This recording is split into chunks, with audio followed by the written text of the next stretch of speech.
കഴിഞ്ഞ ദിവസം ആറ്റുകാൽ പൊങ്കാലയ്ക്ക് വരുന്ന എല്ലാവർക്കും മസ്ജിദ് തുറന്നു കൊടുക്കണം, അവർക്ക് വേണ്ട എല്ലാ സഹായങ്ങളും ചെയ്തു കൊടുക്കണമെന്ന് പാളയം ഇമാം ഒരു പ്രസംഗത്തിലൂടെ ആവശ്യപ്പെട്ടിരുന്നു. അദ്ദേഹത്തിൻ്റെ ആ വാക്കുകളെ വളരെ നല്ല രീതിയിൽ സ്വീകരിക്കപ്പെടുകയും ചെയ്തിരുന്നു. എന്നാൽ ഇപ്പോൾ അതിനെതിരെ ഒരുപാട് വിമർശനങ്ങൾ വരുന്നുണ്ട്. എന്നാൽ അത് വളരെ നല്ലൊരു കാര്യമാണ് എന്ന് അനുകൂലിച്ച് പറയുന്നവരുമുണ്ട്.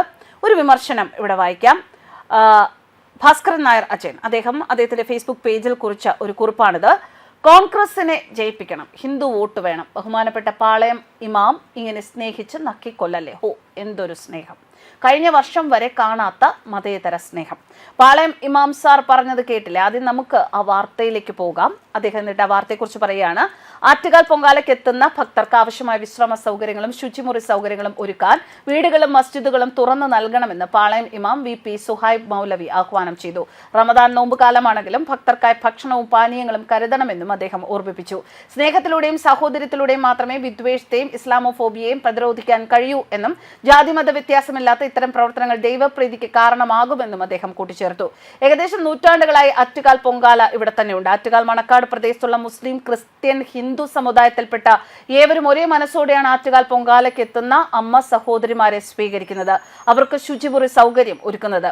പിന്നെ കഴിഞ്ഞ വർഷം വരെ കേന്ദ്ര സർക്കാരിനെ റമദാൻ കാലത്ത് അടിപടലം വിമർശിച്ചു കൊണ്ടിരുന്ന ബംഗ്ലാദേശിൽ, പാകിസ്ഥാനിൽ ഇത്രയും ഭീകരമായി ഹിന്ദു വേട്ട നടത്തിയിട്ടും കമ എന്നൊരക്ഷരമിണ്ടാത്ത ഹിന്ദു മതത്തിലെ പെൺകുട്ടികളെ മതം മാറ്റി സിറിയയിൽ കൊണ്ടുപോയതിനെ കുറിച്ച് ഒറ്റക്ഷരം പോലും ഇണ്ടാത്ത, സത്യസരണി തുറന്നുവെച്ച് ഹിന്ദുമതം മാറ്റം തകൃതിയായി നടത്തിയിട്ടും ഒന്നും മിണ്ടാത്ത, മയക്കുമരുന്നിന്റെ പൈശാചിക ക്രൂരതയെക്കുറിച്ച് ചെറുപ്പക്കാരെ അവബോധം നടത്താത്ത, എന്തിനേറെ അവലും മലരും കരുതി വെച്ചു എന്ന് വിളിച്ചത് തെറ്റാണ് എന്ന് ഒരേ ഒരു വാക്കുപോലും മിണ്ടാത്ത, PFIയെ നിരോധിച്ചപ്പോൾ അതിനെതിരെ ചന്ദ്രഹാസമിളക്കി പ്രതിരോധിച്ച ബഹുമാന്യനായ പാളയം ഇമാം മൗലവി VP സുഹൈബ് സാഹിബ് നോമ്പ് കാലമായിട്ടും ഇങ്ങനെ ഒരു പ്രസ്താവന ഇറക്കണമെങ്കിൽ എന്തെങ്കിലും കാര്യം കാണും എന്നറിയാം.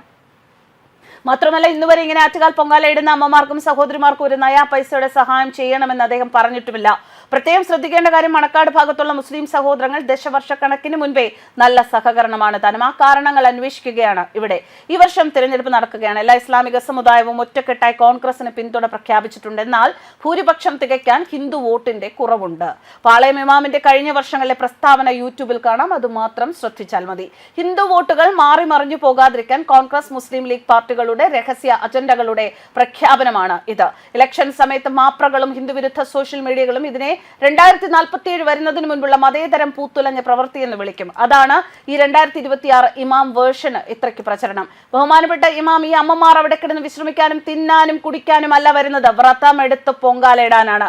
ഭക്ഷണം, വെള്ളം എന്നിവ സേവാഭാരതിയും നഗരസഭയും ഒരുക്കുന്നുണ്ട്. ഈ ഹിന്ദുക്കൾ പൊങ്കാലയിടുന്നത് ആഹാര സാധനങ്ങൾ, പൂജാവസ്തുക്കൾ എന്നിവ മണത്തുപോലും തൊട്ടുപോലും നോക്കാതെ വളരെ വളരെ പവിത്രമായിട്ടാണ്. എന്നാൽ അങ്ങ് കൊടുക്കുന്ന ഹലാൽ ഭക്ഷണമോ? അതുകൊണ്ട് വേണ്ട സർ, തെറ്റിദ്ധരിക്കരുത്. അന്യമതസ്ഥരുടെ ആഘോഷങ്ങൾക്കോ ആചാരങ്ങളോ സംഘടിപ്പിച്ചാൽ അവർക്ക് പണം കൊടുത്താൽ സ്വർഗം കിട്ടില്ല എന്നൊരു ഇസ്ലാമിക പണ്ഡിതൻ പറയുന്നത് കേട്ടു. മാത്രവുമല്ല, അത് വ്യഭിചാരത്തിന് തുല്യവുമാണ് എന്നും പറയുന്നത് കേട്ടു. അതായത് പാളയം ഇമാം ഇതുവരെ ഇതൊക്കെ അനിസ്ലാമാണ്, തള്ളിക്കളയണമെന്ന് പറയുന്നത് കേട്ടിട്ടുമില്ല. അതുകൊണ്ട് അങ്ങയ്ക്കും വിശ്വാസികൾക്കും ലഭിക്കേണ്ട സ്വർഗത്തെ ഉപേക്ഷിക്കേണ്ടതില്ല. ആറ്റുകാൽ പൊങ്കാല അതിന്റെ വഴിക്ക് നടന്നോളും. സേവാഭാരതി എന്ന പ്രസ്ഥാനം ഉള്ളിടത്തോളം ആർക്കും ഒരു ബുദ്ധിമുട്ടും ഉണ്ടാകില്ല. മുകളിൽ ഞാൻ സൂചിപ്പിച്ചതാണ് എങ്കിലും ഇക്കഴിഞ്ഞ വർഷം വരെ അല്ലെങ്കിൽ ഏതെങ്കിലും നോമ്പ് സമയത്ത് അങ്ങ് ഇങ്ങനെ ഒരു പ്രസ്താവന ചെയ്തിരുന്നോ? ഉണ്ടെങ്കിൽ അതിന്റെ വീഡിയോ കൂടെ പങ്കുവയ്ക്കൂ പ്ലീസ്. കാരണം സംശയം മാറി അങ്ങയെ സ്നേഹിക്കാൻ വേണ്ടിയാണ്. അങ്ങ് പറഞ്ഞ ഈ നല്ല സന്ദേശം ഞങ്ങൾ തിരുവനന്തപുരത്തുകാർ പണ്ടേ ഇങ്ങനെ തന്നെയാണ്. മണക്കാട് തുടങ്ങിയ സ്ഥലങ്ങളിൽ ചെന്നാൽ ഇമാം പറഞ്ഞ കാര്യങ്ങളെല്ലാം ചെയ്തു തരുന്ന മുസ്ലിം സഹോദരങ്ങളെ കാണാം. അവർ വളരെ നിസ്വാർത്ഥമായിട്ടാണ് ചെയ്യുന്നത്, അങ്ങേപോലെ പബ്ലിസിറ്റിക്ക് വേണ്ടിയല്ല. എല്ലാ വർഷവും ആറ്റുകാൽ പൊങ്കാലയെ വഴിമുടക്കാൻ പലരും വരാറുണ്ട്. ഇത്തവണയും ഡോക്ടർമാർ വന്നു, ബഹിഷ്കരിക്കുമെന്ന് അവർ വാലും ചുരുട്ടി ഓടി. എന്താ അങ്ങ് ഡോക്ടർമാർക്കെതിരെ പ്രതിഷേധിക്കാത്തത്? ആറ്റുകാൽ പൊങ്കാല ബഹിഷ്കരിക്കരുത് മക്കളെ എന്ന് അങ്ങ് പറയാത്തത് എന്താണ്? പ്രിയപ്പെട്ട ബഹുമാനപ്പെട്ട ഇമാംജി, സത്യം പറയട്ടെ, പ്രസ്താവനയ്ക്ക് നന്ദി. തിരുവനന്തപുരം നഗരസഭ BJP-കാരാണ് ഭരിക്കുന്നത് എന്നും അവരെ കൊണ്ട് ആവശ്യമുണ്ട് എന്നും അതിനായി ഇതുപോലുള്ള ചില നമ്പറുകൾ ഇടണമെന്നും അങ്ങേക്കറിയാമെന്ന് ജനത്തിനറിയാം. പാളയം പള്ളി ഉൾപ്പെടുന്ന സ്ഥലം തൊട്ടടുത്തുള്ള ഗണപതി ക്ഷേത്രത്തിന്റെ വസ്തുവാണ് എന്ന സംസാരവുമുണ്ട്. ഇനി നഗരസഭ ഇതിനെതിരെ കയ്യേറ്റത്തിനെതിരെ നടപടിയെടുക്കാൻ ശ്രമിച്ചാൽ നോമ്പുകാലമായിട്ട് മതസൗഹാർദ്ദം നിലനിർത്താൻ സ്വന്തം പള്ളി തുറന്നുകൊടുത്ത ഹിന്ദു അമ്മമാരെ, സഹോദരിമാരെ സംരക്ഷിച്ച മനോഭാവമുള്ള മതേതര തങ്കപ്പെട്ട മനസ്സിന്റെ ഉടമകൾക്കെതിരെയാണോ നഗരസഭയെ കേസെടുക്കുന്നത് എന്ന നറേറ്റീവ് ഉണ്ടാക്കാനല്ലേ എന്ന് ഞാൻ വിശ്വസിച്ചോട്ടെ. നന്മ മരങ്ങളുടെ കാലഘട്ടത്തിലൂടെയാണ് നാം കടന്നു പോകുന്നത്. ലോറി ഉടമസ്ഥൻ മുതൽ പിന്നെ ഇങ്ങോട്ട് അങ്ങ് വരെ. ഒന്നുകൂടി പറഞ്ഞോട്ടെ, അങ്ങ് മതേതരനാണെങ്കിൽ ആദ്യം ആ പള്ളിയുടെ കണക്കായി ആറ്റുകാലമ്മയ്ക്ക് പൊങ്കാല ഇടണം. എന്നിട്ട് ആ പൊങ്കാല സ്വന്തം വിശ്വാസികൾക്ക് കൊടുക്കണം. എന്താ, പറ്റുമോ? അതും വേണ്ട, പൊങ്കാല പായസം കഴിച്ചാലും മതി. പറ്റുമോ? അവസാനമായി അങ്ങല്ലേ മലയാളത്തിന്റെ പ്രിയപ്പെട്ട മാധവിക്കുട്ടിയെ മതം മാറ്റാനായി ഇടനില നിന്നത്. അതെങ്ങനെ ഇത്ര പെട്ടെന്ന് മറക്കാൻ പറ്റും ഇമാം സർ?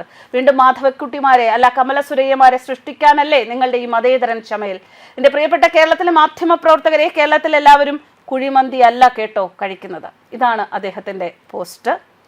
ആ പോസ്റ്റിലെ വാചകങ്ങളൊന്നും വിശകലനം ചെയ്യുന്നില്ല. ന്യൂസ് ഡെസ്ക് കർമ്മ ന്യൂസ്.